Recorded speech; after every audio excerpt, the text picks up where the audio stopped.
Gohan is at his current peak, and he broke his father's Ultra Instinct, and now he fights to break Beerus' instinct, who held off the other gods with ease. Can Gohan control his power on the brink of madness and keep himself in check to such a point that he will stand up to Beerus? A Hakuishin? And what if I told you yes, and I know how? Are you really ready for this video? Hold on.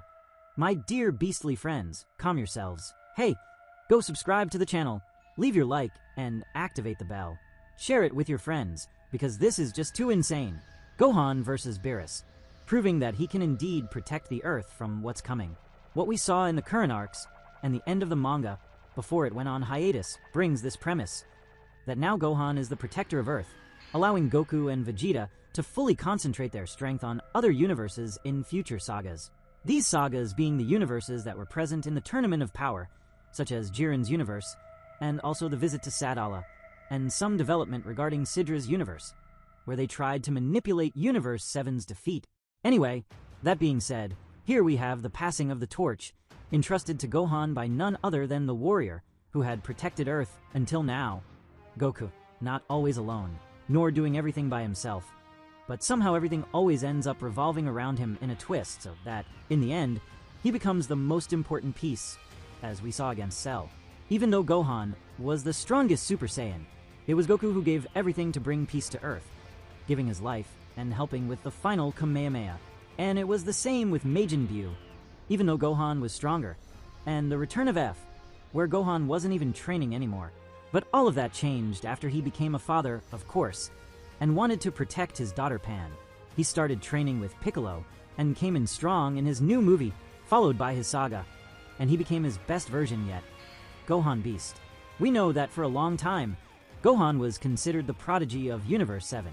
In fact, he still is, of course, a prodigy in the sense of hidden power, son of Son Goku and Chi-Chi. His existence always oscillated between two worlds, that of a warrior with unmatched potential, and that of a pacifist who only wanted a peaceful life with his family. However, in several crucial moments in Dragon Ball's history, it was precisely this in-between state that made him a key piece, not because he wanted to fight, but because he chose to fight. And when he chose to, Gohan was different. He was overwhelming. Today, we have an impossible, yet inevitably tempting scenario. Gohan facing off against Beerus, the god of destruction, in a direct battle, not a casual encounter like their first meeting, when Beerus humiliated all the Z warriors with ease and Gohan was just a name to be ignored, but a serious fight, with Gohan at his current peak, or at least at the limit we know, the beast form unleashed in a moment of desperation against Cell Max, a state that combines the wild instinct of his Saiyan heritage with the discipline of someone who has studied, analyzed, and meditated on himself like no other warrior before him. A battle that would prove he can protect the Earth. But would that be enough? Enough for him to reach his peak, right there? Before answering, we must understand what each one represents and what their true weapons are, because Gohan and Beerus are, in essence, two forces with completely opposite natures. One is guided by emotion, morality, and personal convictions. The other, by cosmic balance, boredom, and a destructive nature intrinsic to his own divinity. Gohan doesn't seek power out of pride, glory, or competition. In fact, he's often avoided it. His motivation is singular, to protect what he loves, Earth, his family, Pan. In a way, he isn't driven by desire, but by necessity, and that may be one of the greatest hidden strengths he possesses, because unlike others, Gohan doesn't want to surpass his limits to prove something to himself. He wants to become strong enough so that no one else has to. That's his current motivation, to prove that if a new threat appears, he can protect everything on his own, not out of arrogance, but out of responsibility. His most recent fight against Goku made that very clear.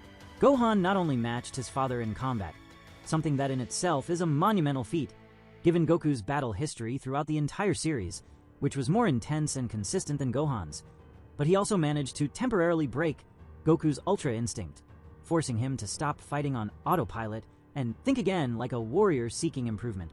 There, Gohan didn't defeat Goku, but he forced the very concept of Ultra Instinct to acknowledge that there was still something beyond technique, the raw power of channeled emotion, and that is the essence of the beast form.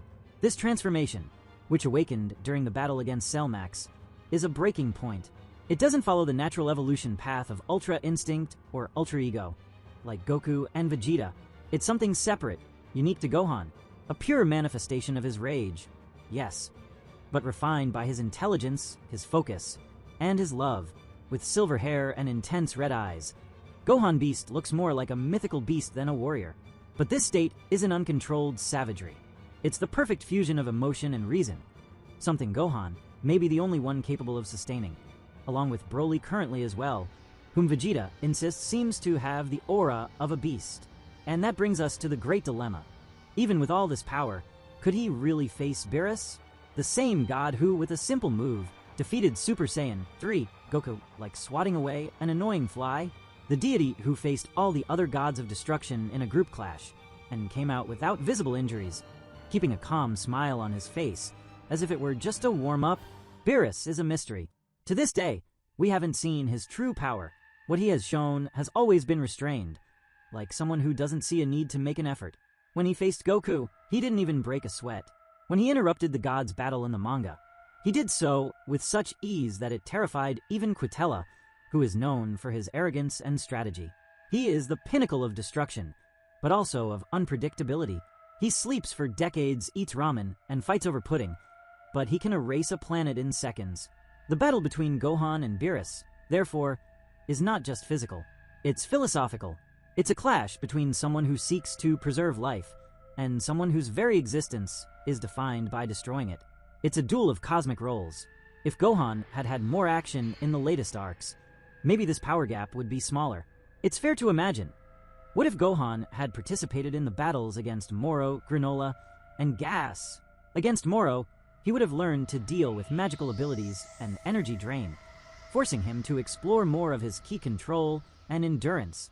Against Granola, an opponent who fought with absolute precision thanks to the wish from the cereal Dragon Balls, Gohan would have been forced to improvise, adapt, and use his strategic intelligence to the fullest.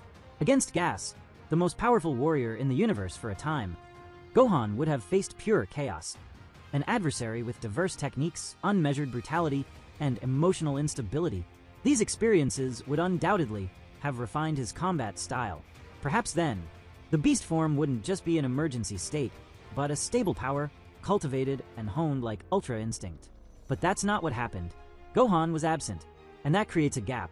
He reached a supreme state of power, but without the polish that the battlefield offers.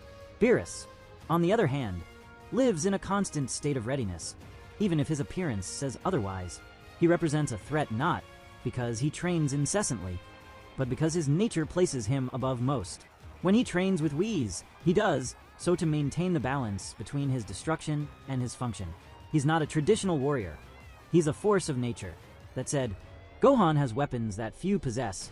He has tactical intelligence, a scientific mind capable of analyzing patterns and flaws.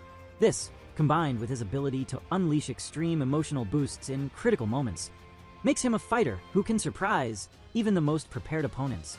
The beast form, in its explosiveness, is like a violent supernova, sudden and uncontrollable. It's a manifestation of what Gohan can be when he decides to set aside the shackles of caution. In a clash against Beerus, would this power be enough to apply pressure? Initially, yes. Gohan could surprise. His enhanced speed, brute strength, and pure determination could allow him to wound Beerus, maybe for the first time in years. The god of destruction, caught by a slight shock of surprise, would find himself forced to use more than usual. Perhaps not even the Hakai would work directly against Beast Gohan, who has already shown an absurd level of resistance, enduring direct attacks from Cell Max, who had power capable of destroying continents with ease. But the advantage wouldn't last, because there's something in Beerus that few notice. He's not just power. He's experience, knowledge of eras, techniques that transcend mortal understanding. Gohan is brilliant, but still young in the field of interplanetary battle. He relies on reaction, instinct, and intelligence. Beerus on calculation, brutality, and divine intuition. There's also the mental factor. Beerus doesn't hesitate. If he feels he must destroy, he destroys. Gohan, even in his most beastly state, still hesitates for milliseconds. He thinks, ponders, asks himself if he should. That moment is enough for a god of destruction to seal the fate of an opponent. Gohan's compassion is his strength. but also his weakness against an entity that exists without bonds, without remorse, and without mercy. Does that mean Gohan can't win? Not exactly. It means that, today, he's not ready. Not yet. For Gohan to reach a level to fairly rival Beerus, he would need two things: more battlefield experience, and more understanding of his new power. The beast form is unstable and volatile. He hasn't mastered it like Goku mastered Ultra Instinct. He lacks training, yes, but more importantly, he lacks action. He needs to be exposed to opponents that force him to understand his own limitations, just like Goku was, where he himself explained he had to go to the limit not to be taken over by madness. Something we still don't know if it would be the same madness that took Broly and constantly evolved, which forced Goku and Vegeta to fuse, and even so he kept adapting and gaining more power. Could that be Gohan's loss of control too? Or would it be the fainting episodes from before? Who knows, right? What do you think? Comment down below. He must overcome barriers beyond emotional impulse. He needs to develop techniques within this form, expand his control, and most importantly, stop using it as a last resort and make it a natural extension of his style. There's still an interesting point. What if Gohan decided to follow a hybrid path between reason and instinct? Something between the absolute control of Ultra Instinct and the brutality of the beast form? Maybe there lies a new kind of evolution that only he could access, a state where his scientific mind and warrior heart coexist, where power doesn't spring from rage, but from full clarity of his mission as Earth's protector. In this possible future, Gohan could even reach a level above the gods themselves, not for being born for it, but for having chosen more than once to sacrifice everything for what he believes in. There's nothing more dangerous than a warrior who fights not for pride, nor for power, but because he knows no one else can. Beerus, as powerful as he is, does not understand that kind of drive, and that's where Gohan would truly become a threat to him. But until then, there is still a path. A long path of battles, mistakes, growth, and training. Gohan needs to leave his comfort zone, put the books aside for a while, and face the universe with the same courage he faced Cell, Bojack, Dabura, and Cell Max. Because the universe has changed. The power scale has changed. And if he wants to protect Earth with his own hands, he must adapt. And fast. Meanwhile, Beerus remains an impassive cosmic guardian, a being who has yet to find reason to fight seriously, and who perhaps harbors within himself a power so absurd that even Goku's Ultra Instinct or Vegeta's Ultra Ego are just the beginning of what it would take to truly challenge him. Maybe not even Whis knows exactly what Beerus' limit is, because, like the universe itself, he has no end, only cycles. Gohan is in one of those cycles now.